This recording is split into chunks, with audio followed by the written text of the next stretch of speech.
Parang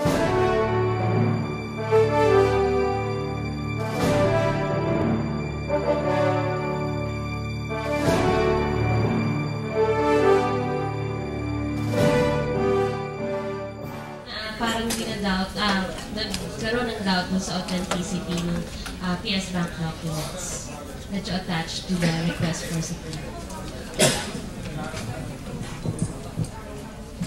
Siguro parang ito'y lalong nagtutulak sa atin na dapat i-comply na ng PS Bank. Na hindi namin itinatanggi at saludo kami minsan in fact doon sa presidente ng PS Bank sa kanyang pangangalaga sa interes ng kanyang bangko. Natural yan at naniniwala tayo bilang presidente ng bangko, yan ay kanyang responsibilidad. Pero tulad ng paliwanag po ng ating mga senador na at kahit yung subpoena, ito'y malinaw at matagal na pong pinag-usapan. At winay at kinonsider po ng Senate with all its wisdom kung ano po ang marapat gawin dito para hindi po ikasira ng industriya ng ating mga bangko at hindi po pagdudahan ng mga depositors natin ng ating banking industry.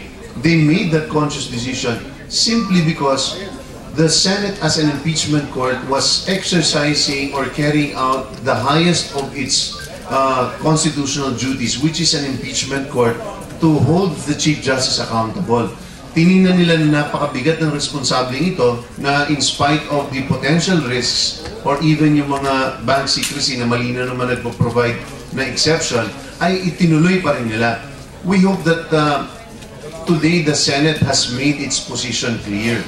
So sana mabigyan din mismo ng lakas ng loob na ang ating presidente ng PS Bank at lahat po ng may alam pagdating po sa assets niyang ating Chief Justice, that there is already a compulsion and a legal order that has been issued by the impeachment court. Sana po i-comply na lang muna natin para hindi na ho masyadong nagtatagal pa dahil sabi nga po namin, isa't kung wala naman pong the Chief Justice has declared under oath his assets. So if there's nothing that he's hiding, we see no reason why they should keep resisting na buksan po itong mga bank accounts niya na inaamin na naman po nila na sa kanila ho yun. Masabi na rin po, kasi meron ko sa pinhot, parang nagpo-focus po ang mga senador at saka ilang mga commentator po sa media. Ang focus po nila ay yung source po nung pinanggalingan po nung bank document, no?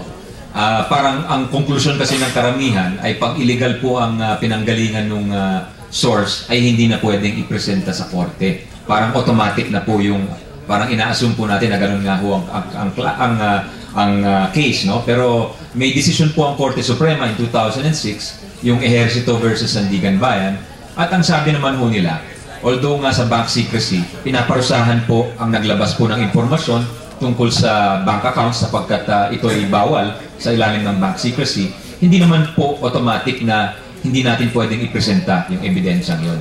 So hindi po applicable yung tinatawag po nating fruit of the poisonous tree dito sa ating usapin tungkol sa bank secrecy.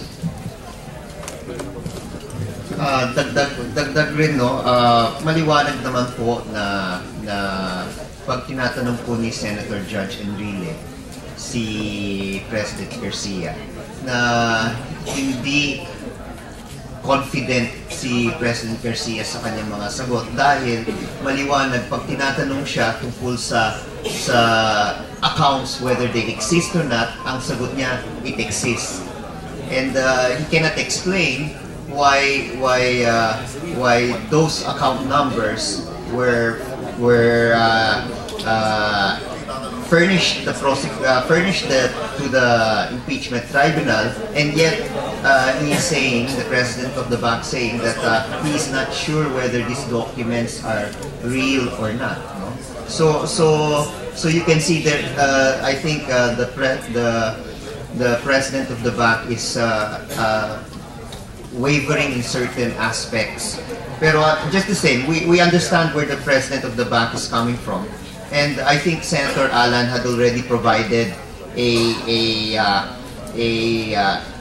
escape hatch, if you would want to call it an escape hatch, para hindi magkaroon ng pag-aagam-agam sa kaisipan ng ating President na siya po ay kakasuhan.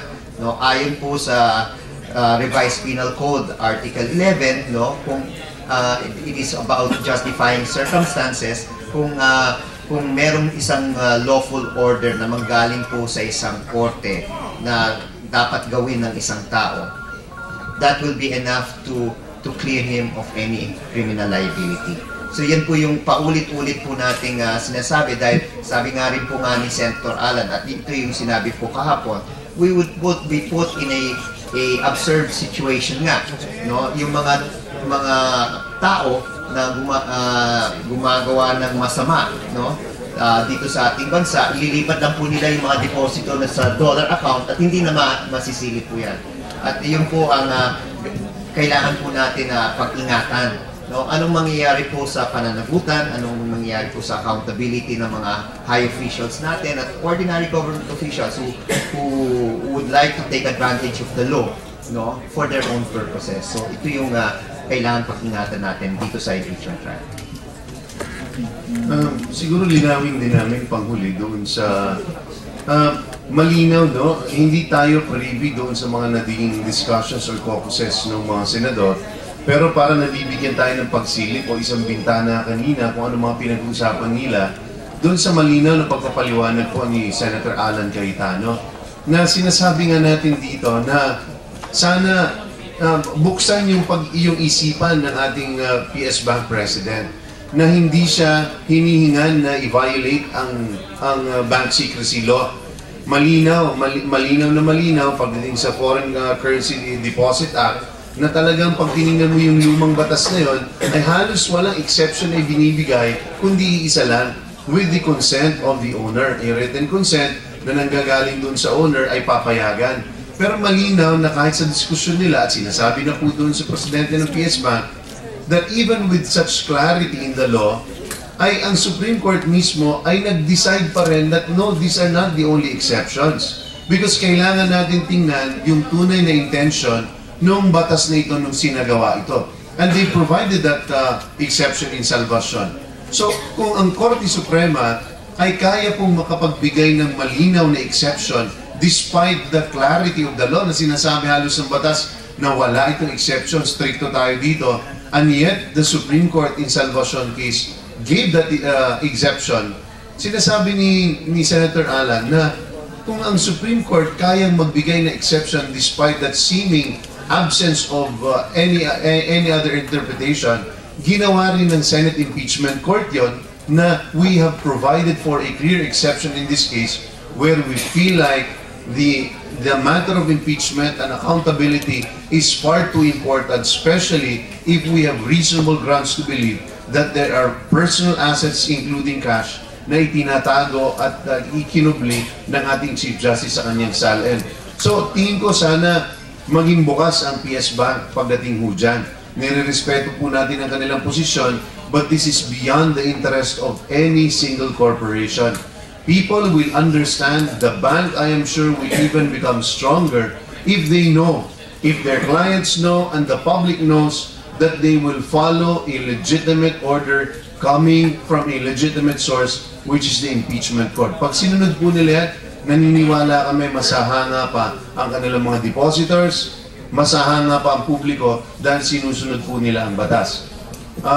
Yung panghuli po na sinabi na po ni Congressman Sani, importante po na madalas pong inililigaw po yung ating usapan na imbis po na pag-usapan kung ano yung nilalaman ng bank accounts, inamin na po for the first time today. At least we all know that the accounts are legitimate, in existence, and on the records of PS Bank. Tingin ko importante po yun. So bagamat ano po hong sasabihin nila, nagko-concentrate po tayo na illegal po yung source, illegal po yung pamamaraan. Naniniwala kami kung sino man po ang responsable dyan, may kaparusahan po yan sa batas. There is a penalty in the law that is provided if there is a unlawful disclosure of records or information of bank accounts. So, hiwalay po yan. Kung mapapatunayan po yan, dapat po yan parusahan. Pero wag po tayong maligaw, yung impormasyon po na pre-provide mismo ng PS Bank says that these are legitimate and valid accounts. And that secondly, we're talking about the dollar accounts. If you read the petition for certiorari of the Chief Justice that he filed yesterday, he is effectively already admitting that these accounts actually belong to him. Meaning he is saying that do not violate my rights under the bank secrecy law because you will violate my due process rights, my rights under the Bill of Rights. So sinasabi niyo yun, malinaw po sa ating batas that you can only invoke the protection of the bank secrecy law if you are actually saying that you're the owner of that account and that you are effectively being violated. So para sa amin po, that's an important development. At sana nga po, talagang mailabas na po natin yan dahil ang gusto lang naman po natin dito katotohanan. The Chief Justice has been repeatedly saying, he said, punto por punto, haharapin po natin ang mga walang basehang paratang. Ito'y napaka-importante pong paratang. Harapin po natin at buksan na po natin yung mga accounts na yan para po makapag-move on na tayo at makapag-decide na rin po tayo kung talaga namang walang laman yan, di mabuti. Kung meron, tingin natin, kailangan malaman po natin lahat yan. Yes, sir. In relation to what you said, according to Presiding Judge Enrile, the BSP is currently conducting an investigation on the quote-unquote alleged leakage of the information in the accounts supposedly owned by Mr. Corona. Is a prosecution panel willing to subject itself to the probe if the BSP asks for further information from the panel? Yeah, I mean, hindi naman nag-atubili para magsalita rito yung mga members ng prosecution team. So I would think willing din po sila magsalita sa any probe to be conducted by the government, especially the BSP. At dagdag ko rin po, paulit-ulit pong sinasabi po ng Korte Suprema sa mga kasong hinggil sa RA 1405, yung Bank Secrecy Law, at sa RA 6246, yung Foreign Currency Deposits Law, na ang intention po nito mga batas ay protektahan po yung mga foreign investors na nag-i-invest po sa ating mga local banks. Hindi po siya pwedeng gawing cover-up sa mga krimen o cover-up dun sa mga kasalanan. Kaya po dun sa kasong Salvacion, nung isang turista, dinehado po si Salvacion, yung isang local dito, sabi ng Supreme Court, hindi pwedeng i-apply yan sa turista na I think American or German na may krimen na ginawa kay Salvacion. Kaya hindi in-apply po yung batas dun dun sa nandehado po kay Salvacion sa kaso niya. Okay, nagsimula na yung trial. So maraming salamat. Magandang hapon po.